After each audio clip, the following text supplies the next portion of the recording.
맞다. 지난 3년간 내가 살아온 나날은 어쩌면 기적인지도 모른다.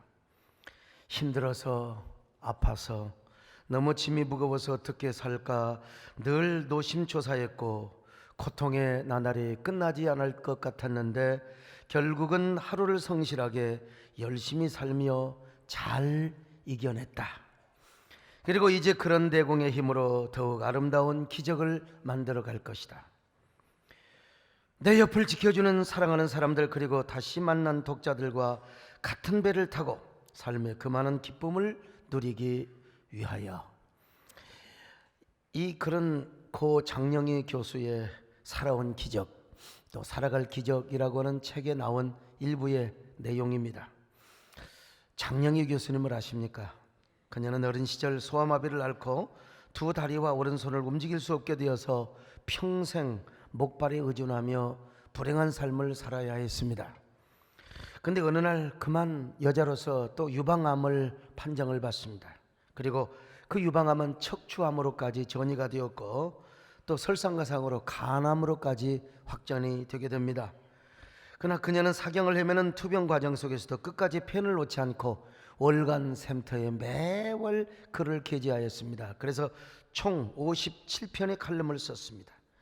그리고 그녀가 마지막 인생의 불꽃을 불사르며 써내려간 이 57편의 글을 추려가지고 책을 냈는데, 이 책이 바로 살아온 기적, 살아갈 기적이라고 하는 책이죠.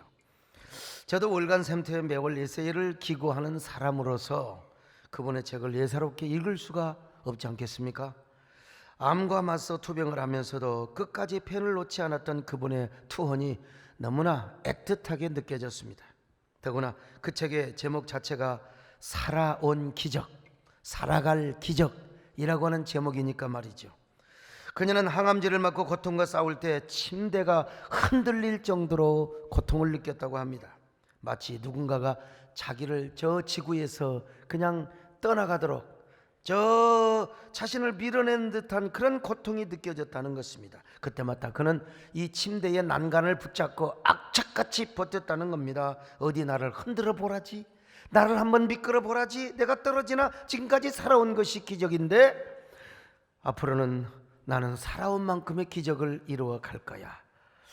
그러나 그녀는 아쉽게도 온몸으로 전이된 암을 이기지 못하고 세상을 떠났습니다. 그녀가 죽기 전 하루 전날 책이 나왔는데, 여러분, 의식을 잃어서 책을 갖다 주도 몰라요. 가족들이 그 책을 봤습니다. 그러나 이 책이 엄청나게 팔렸습니다. 그래서 수많은 사람들에게 살아온 기적과 살아갈 기적과 희망을 주었다는 그런 놀라운 책이지요. 누군가가 지구에서 자신을 밀어내는 듯한 고통을 느낄 때마다 침대를 붙들면서 나는 지구에서 안 떨어질 거야, 나는 이 세상을 떠나지 않을 거야, 그 몸부림치는 정신, 희망을 펴고 일구는 그 몸부림을 수많은 사람들에게 스피릿을 물려주었다는 것이죠. 오늘 본문의 다윗도 살아온 기적, 살아갈 기적을 이야기하고 있습니다. 다윗 역시 그 모든 고난을 다 이기고 극복한 후에 돌이켜보니까 내가 살아온 게 기적이었다, 그리고 앞으로 살아갈 것이 기적이다. 그런데 그 기적은 그냥 이루어지는 게 아니라는 거예요. 하나님의 은혜로 이루어졌고 앞으로도 하나님의 은혜로 이 기적을 이룰 것이라는 것입니다. 그래서 오늘 시편 23편의 제목을, 부제를 또 다로 정한다면 이런 겁니다. 살아온 기적, 살아갈 기적, 살아온 감사, 그리고 살아갈 감사라고 표현할 수 있습니다. 먼저 1절부터 5절까지는 살아온 기적에 대해서 말씀하고 있습니다. 살아온 감사에 대해서 다윗은 이렇게 고백합니다. 여호와는 나의 목자시니 내가 부족함이 없으리로다. 내게 부족함이 없으리로다. 자, 오늘 한번 1절 한번 보실까요? 시작. 여호와는 나의 목자시니 내게 부족함이 없으리로다. 여호와는 나의 목자시니 내게 부족함이 없단 말입니다. 이런 노래가 있지 않습니까? 여호와는 나의 목자시니 내게 부족함이 없으리로다. 여호와는 나의 목자시니 내게 부족함이 없으리로다. 이렇게 다윗은 여호와 하나님을 목자로 호칭하고 있습니다. 이것은 다윗 자신과 하나님과의 그 친밀하고 두터운 관계를 지금 과시하고 있는 겁니다. 지금 하나님과 나와의 관계가 이렇게 튼튼하다는 겁니다. 여러분, 과거에 목자가 뭐 존경받는 직업도 아니었어요. 근데 우리 하나님을 목자라고? 이건 사실은 불경죄에 해당할 수 있어요. 그러나 하나님은 나의 목자입니다, 왕이 이렇게 고백한다는데 누가 잔소리입니까? 여러분, 요즘으로 하면 대통령이 그렇게 한다는데 누가 뭐라고 하겠어요? 다윗이가 여호와는 나의 목자시니. 여러분, 양은 목자가 없으면 존재할 수도 없어요. 살아갈 수도 없습니다. 목자와 양은 한 운명 공동체, 목자가 있는 곳에 양이 있고 양이 있는 곳에 목자가 있는 거예요. 그런 것처럼 다윗 자신이 하나님과 뗄래야 뗄 수 없는, 하나님을 떠나서는 존재할 수 없는 사람이라는 걸 강조하기 위해서 여호와는 나의 목자가 되십니다. 오늘 여러분도 하나님을 목자로 삼으시기를 축원합니다. 하나님이 나의 목자가 되어주면 부족함이 없다는 것입니다. 여러분, 다윗이 베들레헴에서 목동 생활해 봐서 잘 알아요. 다윗도 하나님이 도와주시지 않으면 여러분 죽을 수밖에 없었어요. 사울에게 쫓겨다니고 광야에서 유랑 생활을 할 때 하나님이 도와주셨어요. 하나님이 그의 손을 붙잡아 주신 거예요. 하나님이 함께 해주셨습니다. 광야에서 유랑할 때 다윗은 한 마리의 길을 잃고 헤매는 양과 같았습니다. 그리고 자신을 잡으러 오는 사울은 맹수와 같았습니다. 하나님은 다윗을 신령한 목자가 되어주셔서 피로를 채워주셨습니다. 모든 부족함이 없도록 피로를 채워주셨어요. 그래서 다윗이 고백하는 거예요. 여호와는 나의 목자시니 내가 부족함이 없습니다. 지내놓고 보니까 하나님이 나의 목자였어요. 모든 부족함이 없도록 채워주셨습니다. 여러분, 사울의 군사들이 다윗을 와서 잡으려고 해도 사울의 군사들에게 눈을 가리워주셨고 다윗을 숨겨주셨던 것입니다. 그래서 다윗은 하나님 한 분 때문에 부족함이 없었습니다. 행복한 삶을 살았습니다. 아무리 힘들고 어려워도 여러분, 사울이 부럽지 않았던 것입니다. 그는 하루 종일 쫓겨다니라 힘들고 피곤해도 저녁이 되면 하나님의 품 안에서 잠이 들었어요. 여러분, 하나님 없는 왕은 불행했습니다. 그러나 하나님이 함께했던 다윗은 얼마나 행복한지 몰라요. 여러분, 오늘날 뭐 권력, 명예, 물질을 많이 가지고 있어도 행복하지 않는 사람 많아요. 우리같이 뭐 특별한 부자 없어도요. 여러분, 저는 근데 사람들이 막 부자라고 그래요. 근데 사실 돈도 없거든요. 근데 어때요? 뭐 부자처럼 생긴 게 좋잖아요, 그잖아요. 그래도 하나님이 함께 하시니까 행복하더라는 거예요. 무슨 나는 돈이 많다고 행복한 적은 없어요. 좀 안심은 하지만 그러나 하나님이 나와 함께 하니까 얼마나 여러분 보세요, 얼마나 행복하게 생겼는지. 옆 사람 보고 인사 좀 하세요. 어찌 그렇게 행복하게 생겼었어요? 막 그냥 설교 듣는데 막 인상 팍팍 쓰고 뭐가 그렇게 불행하세요? 인상 풉시다, 정말로 할 때. 오늘 여러분, 여호와를 나의 목자로 삼을 때 우리의 삶은 부족함이 없습니다. 그렇지 않던가요, 여러분? 여러분이 하나님을 나의 목자로 삼아오셨습니까? 여러분이 목자로 삼아오셨어요. 그럴 때 여러분 뭐가 부족하던가요? 뭐가 부족해? 비록 고난이 있다 하더라도 하나님 다 채워줬잖아요. 아파도 고쳐주셨잖아요. 여기 예배드리고 있지 않습니까? 우리 하나님이 목자가 되셔서 여러분 지금까지 살아온 게 기적 아닙니까? 이 지금까지 살아온 것이 기적이라면 여러분 앞으로도 우리 하나님이 여러분에게 살아갈 기적을 베풀어 주실 줄로 믿습니다. 여러분, 여호와 하나님을 나의 목자로 삼으시기를 바랍니다. 아멘. 여호와 나의 목자, 내게 부족 없네. 푸르른 초장 위에 나의 몸 누이시네. 선한 목자, 오 나의 목자, 생수가 넘치는 곳 날 인도하시네. 여호와는 나의 목자시니 내게 부족함이 없으리라. 이렇게 고백을 하고 나서 이제 2절부터 5절까지, 그러면 왜 하나님 부족함이 없는가, 나를 어떻게 인도하셨는가에 대한 설명을 하고 있습니다. 목자 되시는 여호와 하나님께서 다윗을 언제나 푸른 초장과 그리고 쉴만한 물가로 인도해 주셨다는 것입니다. 이걸 2절에서 고백하고 있어요. 자, 2절 시작. 그가 나를 큰 풀밭에 누이시며 쉴 만한 물가로 인도하시는도다.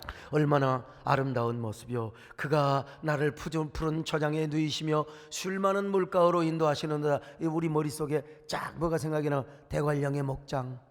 대관령의 목장에 그 양떼들을 착 이끌어가는 목자의 모습이 여러 번 떠오르잖아요. 호주나 뉴질랜드의 골프장 같은 초원에 말이죠. 그 목자들이 양을 이끌어가는 그 그림이 우리 속에 쫙 박힌다 이 말이요. 그러나 천만의 말씀, 유대 광야는 그렇게 녹록지 않습니다. 그런 평온한 상태에서 양을 풀을 뜯기지 않는단 말입니다. 우리는 유대 광야의 지리적 배경에서 도대체 푸른 초장이 어떤 것이고 쉴만한 물가가 어떤 것인가를 우리가 알 필요가 있습니다. 유대 광야에 사는 양들에게 아주 그냥요, 2월, 3월, 4월은 양들의 천국입니다. 왜냐하면 이스라엘은 이른 비가 이제 11월 달부터 내리기 시작합니다. 그래서 이제 1월부터는 푸른 풀이 돋아나기 시작하고 2월이 되면 막 목초지가 얼마나 푸르르기 시작한지 모릅니다. 자, 광야도 풀과 꽃으로 덮여지게 되지요. 그렇게 온통 황무지로 보였던 저 광야 벌판이 아주 녹색 들판으로 변하게 됩니다. 성지순례도요, 3월 중순이나 3월 말에 가야 성지순례 맛이 나는 겁니다. 사실은 11월, 12월에 가면 비만 오고 별로요. 그냥 온통 그냥 돌과, 그냥 그때 갔다 오면은 사람들이 이스라엘에 갔더니 맨날 돌밖에, 그냥 모래밖에 없더라고. 사막밖에 없더라고. 그래서 성지순례도 때를 잘 맞춰서 절묘한 타이밍에 가야 됩니다.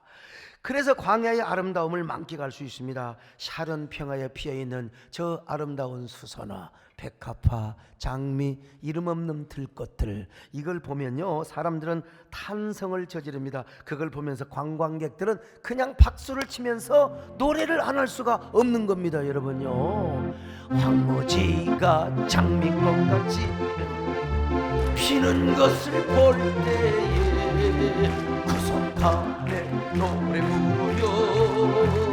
거룩한 길 다니리, 그리 거룩한 길에 검은 구름 넘었으니 낙과 같이 밝고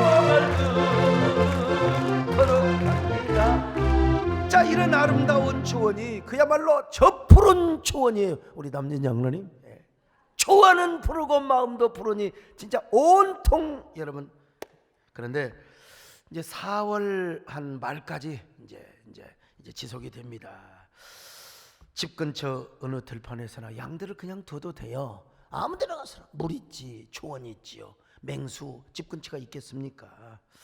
그러니 양들도 살을 찝니다. 양들이 막 맨날 좋아가지고 매 하는 거요. 행복하다는 겁니다, 여러분. 우리 손녀가 뭐라고 한 줄 아세요? 미애 이모를 좋아해요. 미애하면 매 합니다, 여러분. 그리고 저를 향하여 뭐라고 한 줄 아세요? 우와 하는 거예요. 저는 어릴 때부터 감탄사를 가르쳤거든요. 우리 남진 양님도 완전히 손주 바보라고 소문나셨대요. 어디 인터넷 보니까 손주 바보라고. 여러분, 인생 살면서 이게 손주를 보지 못한 사람은 참 인생이 뭔지를 몰라요. 손주를 봐요. 지금까지 당했던 모든 고난과 아픔 그냥 다 씻어지는 겁니다. 옆 사람 보고 빨리 손주 봅시다. 자, 모든 것이 만족합니다. 더구나 곁에서 목자가 불을 뜯는 모습을 지켜보고 있으니 여러분 행복하지요. 행복하지요. 이제 4월이 지나고 5월이 접어들면 완전 건기요. 건기. 이때는 비 한 방울 내리지 않습니다. 그리고 광야의 모든 풀들이 다 말라버려. 완전히 비 한 방울 안 내리니까요. 때문에 목자는 짐을 꾸려서 멀리 푸른 목초지를 찾아서 나섭니다. 대략 5월달, 6월달이 되면 이제 집을 떠납니다. 그리고 광야를 유랑하는 생활을 하는 거예요. 그 기간 동안 목자는 힘듭니다. 고달픕니다. 날씨는 뜨겁죠. 물도 말라버리고 물웅덩이도 없단 말이죠. 목마르고 배가 고파. 그러니 목자는 양들을 배부르게 풀뜯기 위해서 얼마나 목초지를 찾느라 힘들어하는지 몰라. 하루 종일 초장을 찾아 움직이다가 아무 데서나 또 야영을 해야 됩니다. 야영 시에 목자는 하늘을 이불 삼고 그리고 돌을 베개 삼아서 밤이슬을 맞으며 양을 지킵니다. 혹시라도 맹수떼가 와서 양을 물어갈까 싶어서. 내일은 내가 어디 가서 양들에게 풀을 뜯긴단 말인가, 어디 가서 술만한 밀가루로 양들을 이끌어간단 말인가. 잠들어 있는 양들을 바라보며 밤이슬 속에 애를 태우는 것은 목자의 낭만이 결코 아닙니다. 이건 목자의 고난이고 짐입니다. 이 말. 푸른 목초지를 찾지 못하면 양들은 겨우 이슬이나 그냥 핥아먹고 그러지 영양실조 걸려서 그냥 죽는 겁니다. 이런 설교를 해도 눈이 흐리하는 사람요, 이게 닭병 든 사람 아닙니까? 이게 양도 마찬가지예요. 양도 이게 영양실조가 걸리면 매 하고 죽는 거예요. 그러니까 목자는 쉴만한 물가을을 항상 찾아다니고 목초지를 찾아다니는 거예요. 자, 목초지는 어디 있는가? 여러분, 건기 때 목초지는 어떻게 생겼는가? 건기 때 유대광야에서 푸른 초장은 대낮에도 그늘진 곳, 북쪽 비탈진 계곡에, 저런 곳에 바로 목초지가 있습니다. 왜냐하면 바로 그것이 대낮에도 그늘이 져요. 해는 동쪽에서 뜨고 그리고 이제 남쪽으로 쭉 진행을 하다가 서쪽으로 거기에 그늘이 지거든요. 그러니까 서쪽은 그늘이 질 수밖에 없어요. 이것은 대낮에 한 2시간만 빼놓고는 항상 응달 지역이요. 그래서 아직도 풀들이 남아 있습니다. 저 보세요. 저런 곳에 풀들이 남아 있어요. 그런데 여러분, 저 초원은 급경사입니다. 호주나 아니면 뉴질랜드의 평온한 그런 지역이 아니요, 급경사란 말이죠. 그럼에도 불구하고 목자는 양들을 저것으로 인도한단 말이죠. 그것도 샌들을 신고 등산화가 아니요, 샌들을 쓰리빠 같은 걸 신고 올라가는 거예요. 그런데 그 북쪽 계곡의 푸른 초장 밑에는 뭐가 있느냐? 물이 고여 있습니다. 물이요, 응달지역에 아직도 물이 고여 있어요. 이곳이 어디냐? 쉴만한 물가요. 이스라엘 백성들에게 쉴만한 물가요. 저것이 바로 뉴질랜드나 저기 어딥니까? 이 그 호주의 골프장. 우리 뭐 저기 저 어디 한성시시 골프장에 보면은 쫙 연못이 있거든. 그런 것이 아니요, 자 비탈길에 올라가서 그리고 나서 그 밑에 계곡에 뭐가 있어요? 물이 있다 이 말이죠. 그런데 그 쉴만한 물가에는 누가 숨어 있느냐 이 말이요. 분명히 이 맹수들이 숨어 있어요. 맹수들이 팔자국 있는 걸 보세요. 저기에 곰이나 일이나 사자가 숨어 있단 말이죠. 그러니까 이게 만약에 양이 저곳에 혼자, 사슴이 저곳에 혼자 가면 백발백중 잡혀 먹어요. 그런데 여러분, 양들이 걱정이 없는 것은 누가 있느냐? 나에게는 목자가 있다 이겁니다. 할렐루야. 목자가 있어요. 목자는 절대로 여러분 한눈 팔지 않고 양 한 마리라도 잃지 않도록 하기 위하여 주위를 두리번 거려요. 그러니까 목자들이 저기서 물을 마시고 잠도 잘 수 있어요. 왜냐? 목자는 지금 잠을 자지 않고 목자는 피리를 붑니다. 피리를 불면 양들은 안심하는 겁니다. 여러분, 여기 소목사도 목자이기 때문에 여러분 졸지 말라고요. 피리를 부는 겁니다. 여러분,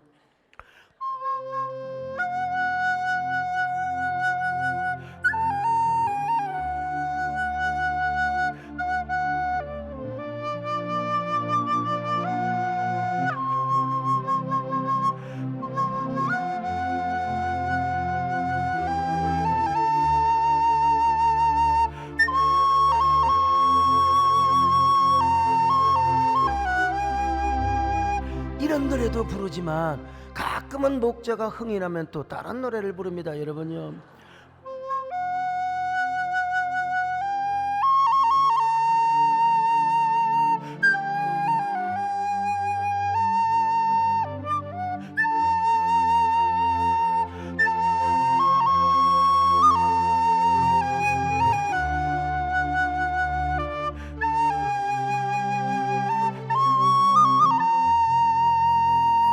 이건 이제 전통적인 곡이죠.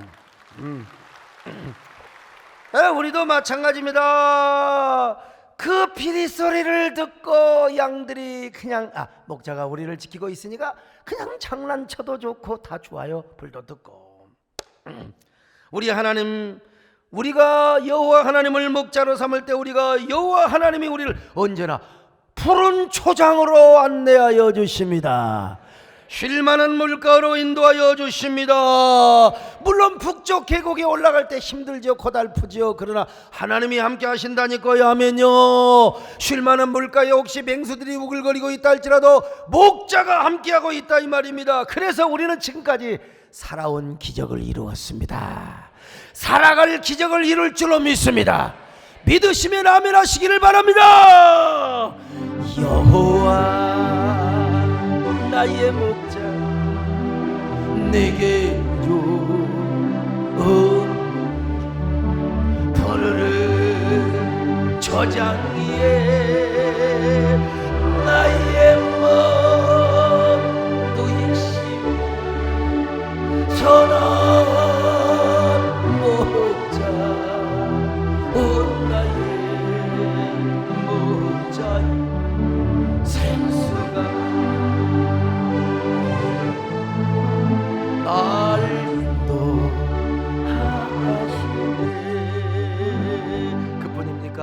자신의 영혼을 소생시키며 의의 길로 인도하신다는 것입니다. 그러니까 부족함이 없다는 거요. 자, 3절을 보실까요? 시작. 내 영혼을 소생시키시고 자기 이름을 위하여 의의 길로 인도하시는도다. 여러분, 이게 저런 비탈길을 다니다 보면 양들이 실족하여 굴레에 떨어질 수가 있어요. 그러면 얼른 목자가 가서 양을 딱 보듬고 그 목에다가 걸터, 그런 보셨죠? 그런 그림이요. 이 목자가 양을 메고 다니는 거예요. 그리고 저녁에는 같이 잠을 잡니다. 양과 목자가 같이 자는 거 절대 우습지 않습니다. 요즘은 뭐 개우고 자는 사람 많잖아요. 애완용 개우고 뽀뽀도 하고, 아우 나 진짜 나 신방 가가지고 막 개우고 뽀뽀하는 사람 보면, 그리고 이 녀석이 또 나를 몰라봐. 뭐 목사하고는 저리 야 보신다. 여러분, 그런 양은 이제 목자가 메고 다니는 거죠. 그러면서 꼭 껴안고 잠을 자. 그러니까 양은 사랑을 느끼는 겁니다. 그런 것처럼 다윗도 10년이 넘도록 사울왕에게 쫓겨다니면서 광야 생활을 얼마나 많이 했습니까? 얼마나 많은 상처를 받았어요. 그러나 하나님께서 그 모든 상처와 아픔을 치유해 주시고 회복시켜 주셨다는 겁니다. 내 영혼을 소생시켜 주시는 우리 주님, 오늘도 마찬가지요. 여러분 살면서 얼마나 상처가 많았습니까? 아픔도 많았어요. 심지어는 교회 다니면서도 막 상처받잖아요. 그러나 하나님이 치유하여 주셨습니다. 회복시켜 주셨습니다. 앞으로도 회복시켜 주시기를 바랍니다. 그러니까 여러분 뭐요? 살아온 기적이요. 지금 여러분 마음뿐입니까? 몸도 병들었잖아요. 그런데 하나님 고쳐주셨잖아요. 여기 와서 예배 드리고 있잖아요. 살아서 지금 하나님 앞에 감사하고 있잖아요. 그러니까 살아온 기적이라는 거예요. 그리고 앞으로 살아갈 기적이라는 겁니다. 동의하시면 아멘 합니다. 할렐루야. 내 영혼 소생하며 자기 이름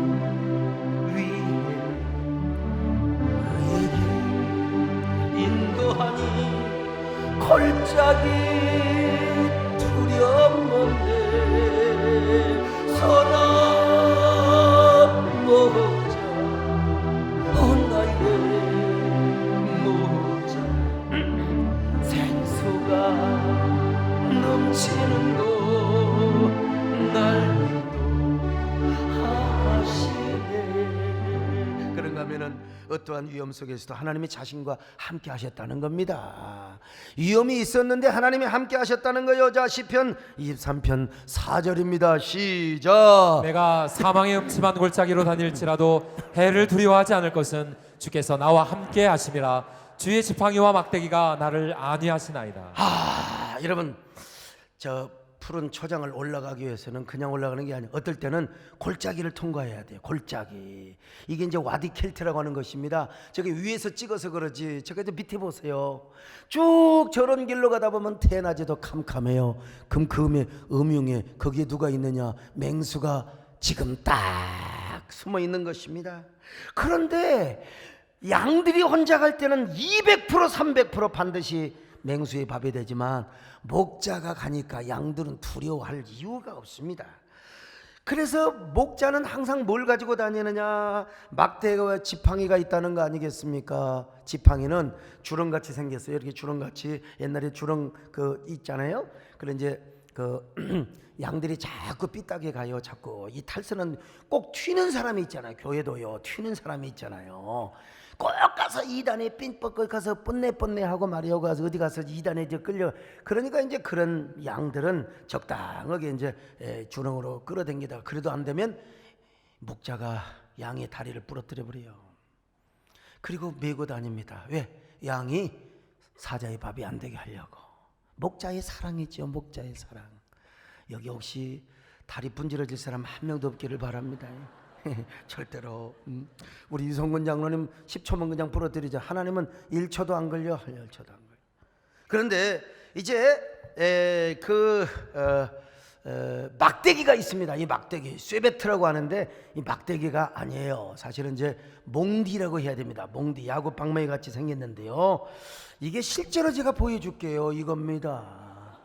이거 어떤 맹수라도 달려들면요, 만박을 깨면요.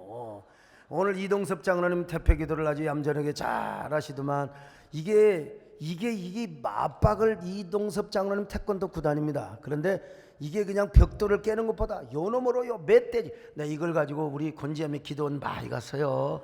멧돼지 한번 나와봐라, 내가 만박을 부신다. 근데 이놈들이 알고 미리 다 숨어버렸어요. 이거 멧돼지 아니라 여러분, 사자도 만박을 맞으면 그대로 박살이야. 어떻게 갑니까? 골로 갑니다. 이거 이따가 맞고 싶은 사람 개인적으로 오세요. 한번요. 이 목자가 이걸 가지고 다니는데 여러분, 어떤 강 큰 곰이 와서 양을 잡아먹으려고 했습니까? 게다가 목자는 물맷돌 가지고 다닙니다. 다윗도 목동 노릇을 하면서 물매를 다녔거든요. 물매를 가지고 다녔거든요. 자, 물매 좀 보이. 저게요 돌입니다. 저 물매 속에다 넣어가지고 저걸 돌리는 게 물맷돌이라고 하는 거예요. 저거 한 대 맞아봐요. 저거 맞으면 그대로 갑니다. 여러분, 코끼리도 만박. 그러니까 저 물매 맞고 골리앗이가 그대로 가버린 겁니다. 여러분, 사자 호랑이 아니라 늑대. 그러니 이걸 가지고 다니는 목자를 두려워 안 하면 그건 죽으려고 환장하는 거죠. 그래서 곰이나 사자도 다가올 수가 없습니다. 저기 사정거리 바깥에 있다, 이걸로 안 맞는다, 물매를 돌려가지고 갔다가 던져버리면 여러분, 저기 뒤에 졸고 있는 사람도 제대로 맞아버려요. 그냥 걸로 가는 겁니다. 여러분. 그래서 양은 안전합니다. 목자가 앞에서 끌어가지 보조 목자가 뒤에서 쫙 하니까 여러분, 절대로 양을 해할 수가 없어요. 그러니까 양은 부족함이 없고 사망의 음침한 골짜기로 다닐지라도 해를 두려워하지 않을 것은 주의 지팡이와 막대기가 나를 안위하시나이다. 할렐루야. 이거 모르고 던져갖고 난리 납니다. 여러분요. 다윗이가 그랬습니다. 다윗이가 얼마나 사울에게 쫓겨다녔습니까? 엔게디 골짜기에서 완전히 포위당하여 죽을 뻔했어요. 하나님이 살려주셨습니다. 하나님이 구원하여 주셨습니다. 오히려 하나님께서 사울을 죽일 수 있는 그런 위치로 하나님이 바꾸어 주셨지 않습니까? 저 시방무지에서 사울의 3,000명의 군사들에게 완전히 포위되었습니다. 그러나 다윗에게는 그것이 뭐예요? 사망의 음침한 골짜기지요. 그 사망의 음침한 골짜기에서 우리 하나님이 뭘로 구원하셨어요? 주의 지팡이와 막대기로 구원하여 주셨습니다. 저 블레셋이라고 하는 물매를 하나님이 쓰셨어요. 그래서 블레셋 아새끼들 때문에 다윗은 다시 기부하러 가지 않습니까? 보니까요, 주의 지팡이와 막대기가 나를 안위하시나이다. 그래서 다윗은 고백합니다. 내가 지금까지 살아온 것은 하나님의 기적이었습니다. 앞으로 살아갈 것도 하나님의 기적일 것입니다. 오늘 여러분의 필요가 무엇입니까? 목자 되신 하나님께서 여러분을 항상 좋은 것으로 채워주실 줄로 믿습니다. 물질도 채워주시기를 바랍니다. 아이도 주시기를 바랍니다. 기도 응답되시기를 바랍니다. 건강도 책임져 주시기를 바랍니다. 여러분, 우리 지난날 생각해보면 얼마나 사망의 음침한 골짜기를 많이 걸어왔습니까? 지금 여러분이 지금 이렇게 그냥 예배, 지금도 아마 사망의 음침한 골짜기를 통과하고 있는 사람인지 몰라. 지금 잘 나가는 분들이요, 여러분 요즘 좀 평탄한 분들이요, 과거를 보세요. 내 얼마나 힘들었습니까? 과거에 여기 소목사도 보면 진짜 아슬아슬한 세월들이 얼마나 많은지 몰라. 그러나 그때 하나님께서 여러분 이 몽디로 여기 소목사를 함께하여 주셨습니다. 하나님께서 막대기로 소목사를 인도해 주셨단 말입니다. 진짜 지내놓고 보니까요, 야, 저는 세상말로 표현하면 팔자가 늘어진 사람이 아니에요. 태어나기를 팔자가 늘어지는 사람이 아닙니다. 제가 참 고생 많이 했잖아요.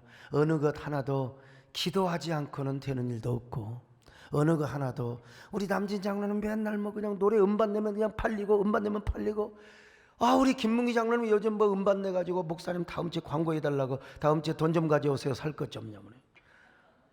근데 진짜 여기 소목사는 말이야, 되는 일이 그냥 기도해야 되고 무릎을 꿇어야 되고, 그러나 한 번도 안 된 일이 없습니다. 여러분요, 다 됐습니다. 할렐루야. 제가 저를 돌이켜 보니까 팔자가 세긴 하지만, 그러나 그 모든 팔자는 예수님 팔자로 바꾸어 주셨습니다. 형통 팔자로 바꾸어 주셨습니다. 합력하여 선을 이루게 하여 주셨습니다. 여러분, 그래서 그 고난을 통하여 하나님은 오늘날 보니까 역전 드라마의 주인공이 되게 하여 주셨어요. 반전 드라마의 주인공이 되게 하여 주셨단 말입니다. 그리고 위기를 당할 때 어떤 사람 보면 비닐하우스에서 자란 사람은 위기가 오면 어떻게 할 줄을 몰라. 나는 위기를 돌파할 수 있는 이런 대장부의 리더십을 하나님이 허락해 주셨어요. 얼마나 감사한지 알 수가 없어요.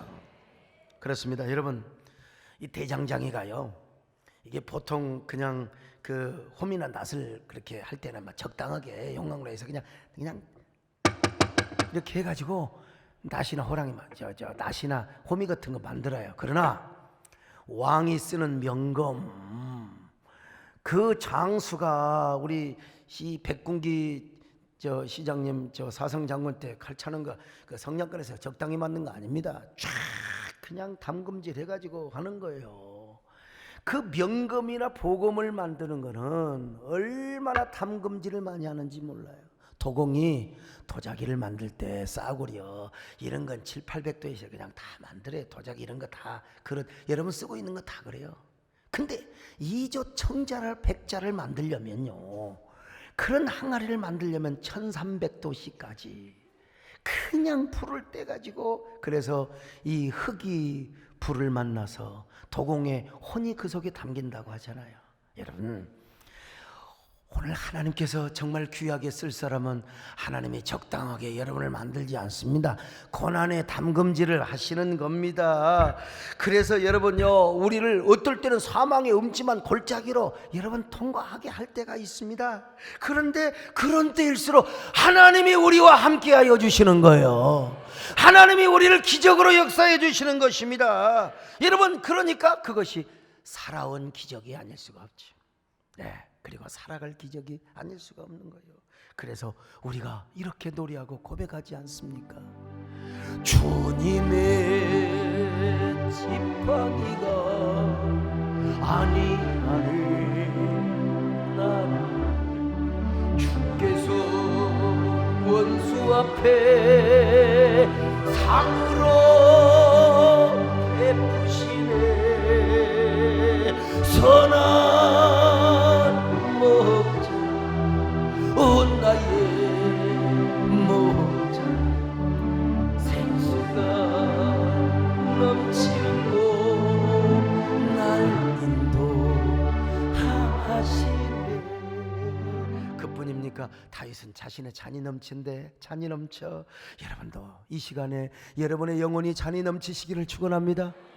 다윗의 고백을 한번 보실까요? 자, 시편 23편 5절 시작. 주께서 내 원수의 목전에서 내게 상을 차려주시고 기름을 내 머리에 부으셨으니 내 잔이 넘치나이다. 내 잔이 넘치나이다. 여러분, 원수의 목전에서 상을 차려준다네. 이 무슨 말이냐? 이게요, 양들이 이제 언덕 계곡에서 풀을 딱 뜯어먹었어요. 그래 배가 부르잖아요. 봤더니 저 밑에 표범 새끼가 있어요. 곰 이리 새끼들이 말이요, 질투가 나가지고 내가 저 새끼들을 왜 못 잡아먹었어. 차라리 그냥 물매를 맞을 각오를 하고 내가 잡아먹을 텐데. 그러고 이제 째려보는 겁니다. 여러분, 밑에서 뱅수들이. 그러니까 양들이요, 세상에, 이건 의인화적인 표현입니다. 아니, 저 맹수가 우글거리는 사망의 음침한 골짜기를 우리가 통과해서 이 계곡에 와서 지금 뭐요, 풀을 뜯어먹고 있다 이 말이요. 그러니까 이게 뭡니까? 원수의 목전에서 지금 식탁을 베풀어 주시는 목자 하나님을 지금 찬양하고 있는 겁니다. 양이 지금 맹수들을 바라보며 이렇게 지금 울고 있어요. 매. 그러니까 한 놈이 그렇게 우는 거 아니야, 미식이야. 메롱 하고 우는 거예요.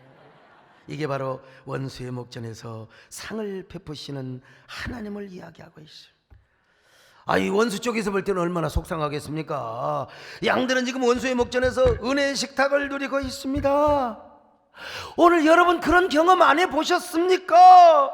아무리 방해자가 있었고 원수가 있었어도 여러분, 아무리 여러분의 건강을 해하려고 병마가 아무리 여러분을 데려가려고 할지라도 여러분 지금 여기 남아있잖아요.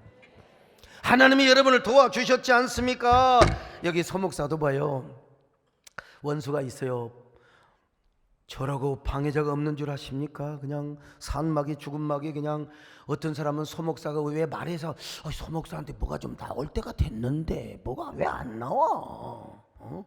말해서 떨어지기를 원하는 사람도 있어요. 표정 관리하지만 안티 중에. 그러나 미안하지만 원수의 목전에서 상을 베푸시는 하나님이요. 내가 하나님을 목자로 삼고 나는 하나님을 따르는데, 그래서 하나님이 항상 기름을 부어주시는 거예요.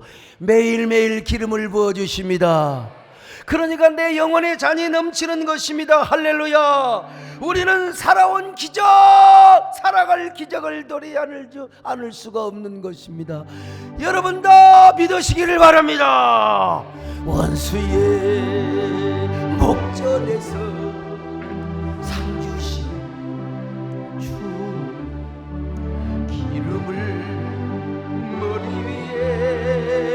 황성 부신 선한 목자, 나의 목자, 생수가 넘치는 것 나를 도하시네. 이렇게 다윗은 2절에서 5절까지 목자 되신 여호와 하나님 때문에 부족함이 없다고 이렇게 고백을 했네요. 그러다가 마침내 6절에 와서는 이제 뭐냐? 1절부터 5절까지는 과거에 하나님이 어떻게 인도하셨는가. 이제 6절부터는 뭐냐? 6절 한 절이 있는데 미래를 하나님이 어떻게 인도하실 것인가. 살아갈 기적, 살아갈 기적의 은총을 오늘 이 시간 여러분들에게다가 성령께서 부어주시기를 바랍니다. 목자 되시는 하나님이 여러분에게 부어주시기를 바랍니다. 왜 하나님이 이렇게 우리에게 은혜를 주시느냐? 우리 하나님은 선하심과 인자하심이 가득하기 때문에 그렇다는 것입니다. 선하심과 인자하심, 그러니 자신은 언제나 여호와의 집에서 영원히 살겠다는 겁니다. 자, 시편 23편 6절이요. 시작. 내 평생에 선하심과 인자하심이 반드시 나를 따르리니 내가 여호와의 집에 영원히 살리로다. 여기서 야훼 토브, 선하심. 토브란 말이 무엇입니까? 굿니스, 선함이란 말이요. 우리 하나님은 무조건 선하십니다.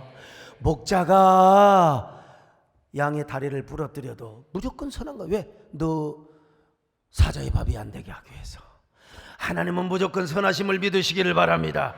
선하신 하나님, 선하신 하나님, 선하신 하나님. 그러니까 우리를 언제나 다윗뿐만 아니라 우리를 선한 길로 인도하시겠다는 겁니다. 바울은 뭐라고 고백했어요? 그래서 모든 것을 합력하여 선을 이루시는 하나님이라고 했어요. 로마서 8장 28절입니다. 시작. 우리가 알거니와 하나님을 사랑하는 자, 곧 그의 뜻대로 부르심을 입은 자들에게는 모든 것이 합력하여 선을 이루느니라. 모든 것이 합력하여 선을 이룬다. 올해도 하나님이 모든 것을 합력하여 선을 이루시기를 바랍니다. 평생의 선을 이루시기를 바랍니다. 그런가 하면 우리 하나님의 인자하심, 헤세드, 무슨 말입니까? 조건 없는 사랑이요, 변함없는 사랑이요, 그리고 영원한 사랑입니다. 무궁한 사랑입니다. 하나님께서 다윗을 무조건 사랑하시겠다는 겁니다. 변함없이 사랑하시겠다는 겁니다. 무궁하게 사랑하시겠다는 겁니다. 여러분, 목자가 무조건 양에게 선함과 인자하심을 베푼 것처럼 하나님도 그렇다는 것입니다. 하나님의 선하심과 인자하심 때문에 다윗의 미래는 영원하다. 다윗의 삶은 언제나 기적으로 가득 찰 것이라는 겁니다.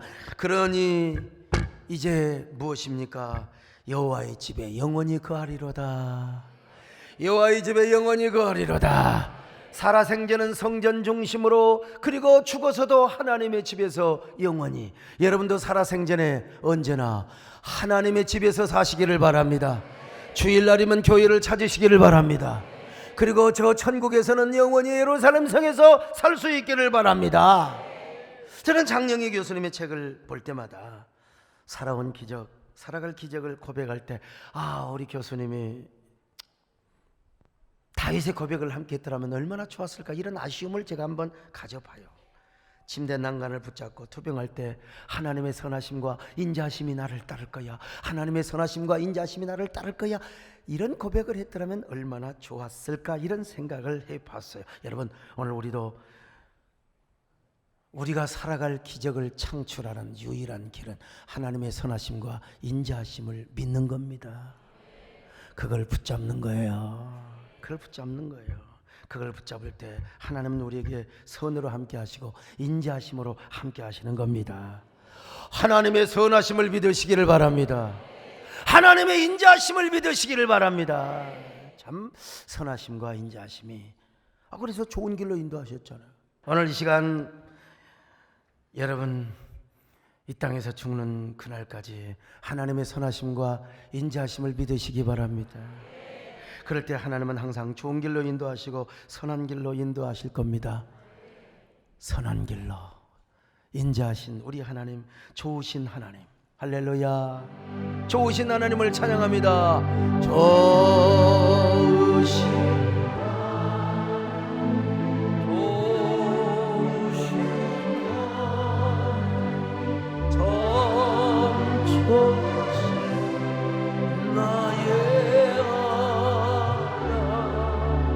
한없는 축복이요, 한없는 주 우리에게 주신 참 좋으신 나의 하나님. 오늘 반년 동안 은혜를 상고하면서 감사를 하는 맥주감사주일이에요. 반년 동안 하나님께서 여러분에게 살아온 기적을 주셨다면 여러분, 앞으로도 하나님께서 살아갈 기적을 베풀어 주시지 않겠습니까? 예? 자, 그러면서 우리가 그렇게 하는 유일한 비결은 뭐냐? 하나님의 선하심과 인자하심을 붙들면서 하나님께 감사하는 거예요. 감사하는 거예요. 오늘 우리 그럴 때 하나님 앞에 귀한 기적을 더 이룰 줄로 믿습니다. 여러분, 은혜의 스토리를 만들어갈 줄로 믿습니다. 그래서 여호와의 집에서 영원히 사는 저와 여러분 되시기를 주의 이름으로 축원합니다. 하나님 아버지 고맙습니다. 우리 모두 이런 축복의 성도들 되게 하여 주시옵소서. 예수님의 이름으로 기도 올려옵나이다. 아멘.